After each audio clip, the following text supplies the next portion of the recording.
Perhaps somewhat surprisingly for some of its subscribers, Disney Plus is streaming a documentary in which 10 young people meet Pope Francis.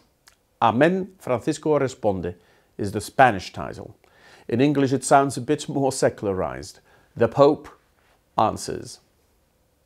The group of young people is very diverse, from different continents, believers and atheists, an evangelical Christian, a member of the Catholic movement Neo-Catechumenate, and a Muslim, a former nun, a man who was abused as a child in a Catholic school, a non-binary person.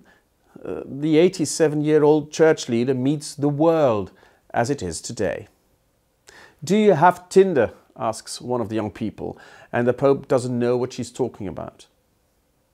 But it is nice for the Pope that he was able to engage in the conversation in his mother tongue. Everyone in the group speaks Spanish. Before we turn to the actual conversation, we should mention how special the setup is. The meeting takes place not in a Baroque reception room in the Vatican, but in some kind of warehouse in Rome.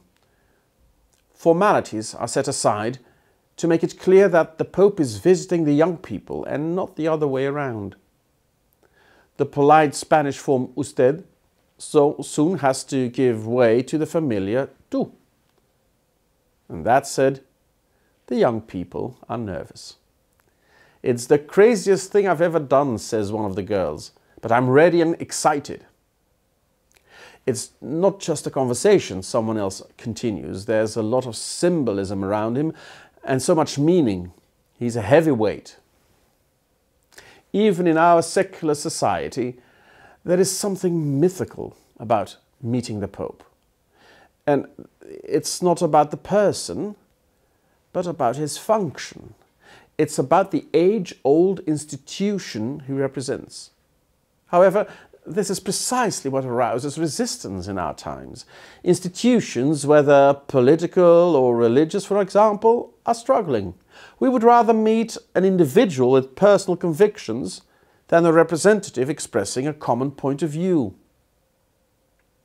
The tension between the institution and the person it represents can, for example, be found in the film Elizabeth, in which Kate Blanchett plays the 16th century Queen of England.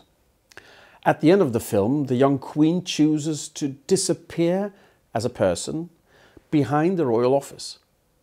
She cuts her hair, she hides her face behind a thick layer of makeup, and she represses any kind of personal emotionality. Not very sympathetic, is it? Tragic even.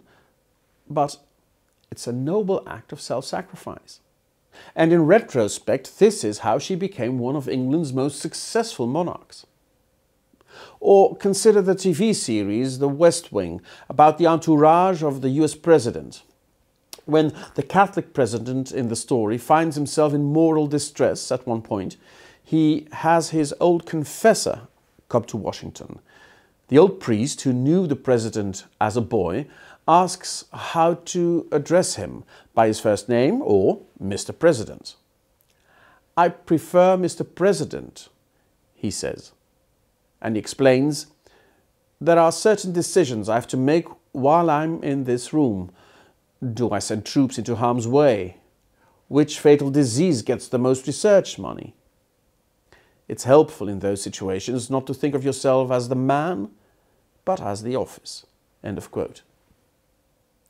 It may be an unpopular thought, but it's simply necessary that we have institutions that transcend the personal. It is so in society, it is so in the Church. Jesus speaks on behalf of God the Father. The apostles are sent out to speak on behalf of Jesus. And the apostles have passed this responsibility on to the bishops. They must therefore ensure that there is unity between past and present, and that there is unity in the now global Church. The guardian of that unity is the Pope. So he can't just sit around pursuing his personal agenda. At the same time, we must ensure that the individual is not eaten up by the institution. Before you know it, you end up with an ideology that sacrifices people to a collective ideal. Every pope has to move between these poles. Some rather choose to disappear behind the office.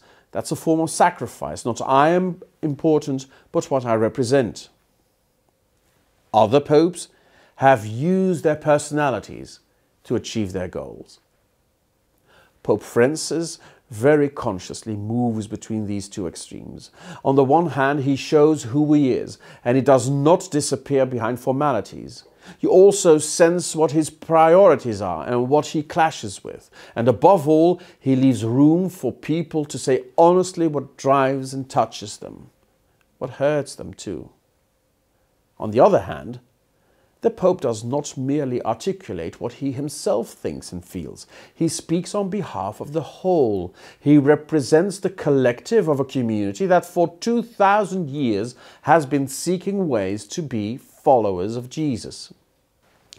Because of this starting point, Pope Francis is criticized from two camps. Some feel that he is too forthright, too personal, and that this damages the ministry. Others feel that he doesn't show his cards and that despite his congenial style, he sticks too much to the tradition of the Church. Amen Francisco Responde is a fine example of this balancing act. The Pope's warm personality, his fundamental respect towards all possible beliefs, his adherence to the Catholic tradition, and his desire to engage the global church community, it's all there. And above all, the courage to listen to and answer the challenging questions of today's young people in the eyes of the cameras. When you do something like that today, you just know that a lot of difficult and even painful issues will be raised. Sexual abuse and abuse of power in the church, for example. Or the role of women and the new sensitivity to gender in our society. At certain moments I thought, oh dear, having to discuss such a sensitive matter in a group discussion while everything is filmed and not actually having time to expose its complexity, that must be frustrating, both for the Pope and the questioners. But what ultimately comes out on top is the respect. Here are people naming what affects them, what seems important to them, and who are willing to listen to one another. And it's remarkable how the Pope remains true to both himself and his function.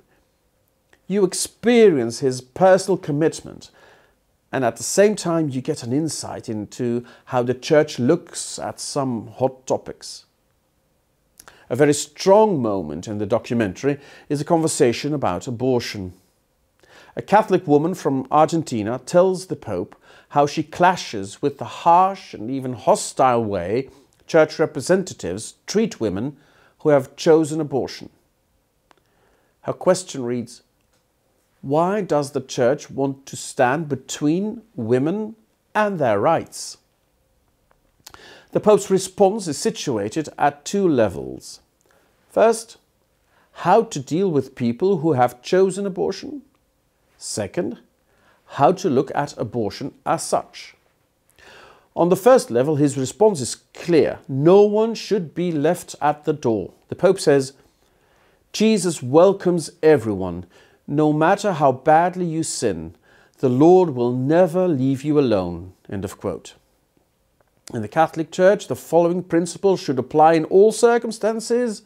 In dealing with others, every Christian is called to be an image of Jesus' merciful love. However, this does not mean that everything in our society is acceptable, let alone that everything is good. On abortion, the Pope says, the problem of abortion must be looked at scientifically and with a certain coldness. Every book on embryology shows that 1 month after conception, the DNA is aligned and all the organs are drawn. So it's not just a bunch of cells, it's a systematized human life. when we talk about the morality of this, the question is it okay to kill a human being to solve a problem? In other words, the Church does not ignore the fact that an unwanted pregnancy can cause a huge problem, especially for the woman in question. The Church does argue that an unborn child is indeed human life, and the Pope stresses that the sciences support this contention. Is it okay to kill a human being to solve a problem? The Pope asks. Those who answer yes are treading on very thin ice, we all know.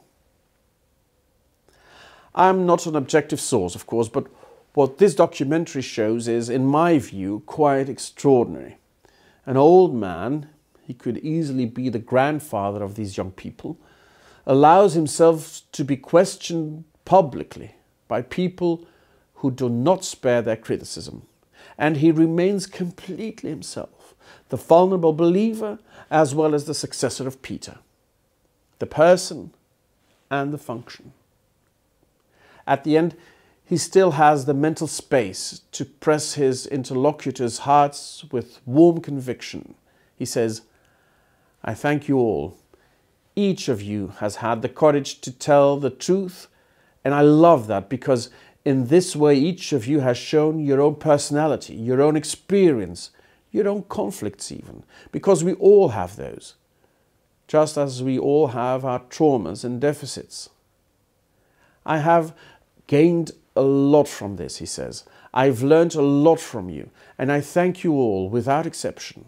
I dare even say that this is the way the Church should go. We are brothers and sisters. We are one. Each from his point of view, each from his own position. Even if you are at a great distance, we are brothers and sisters." End of quote. What an extraordinary moment we are experiencing in the history of the Church.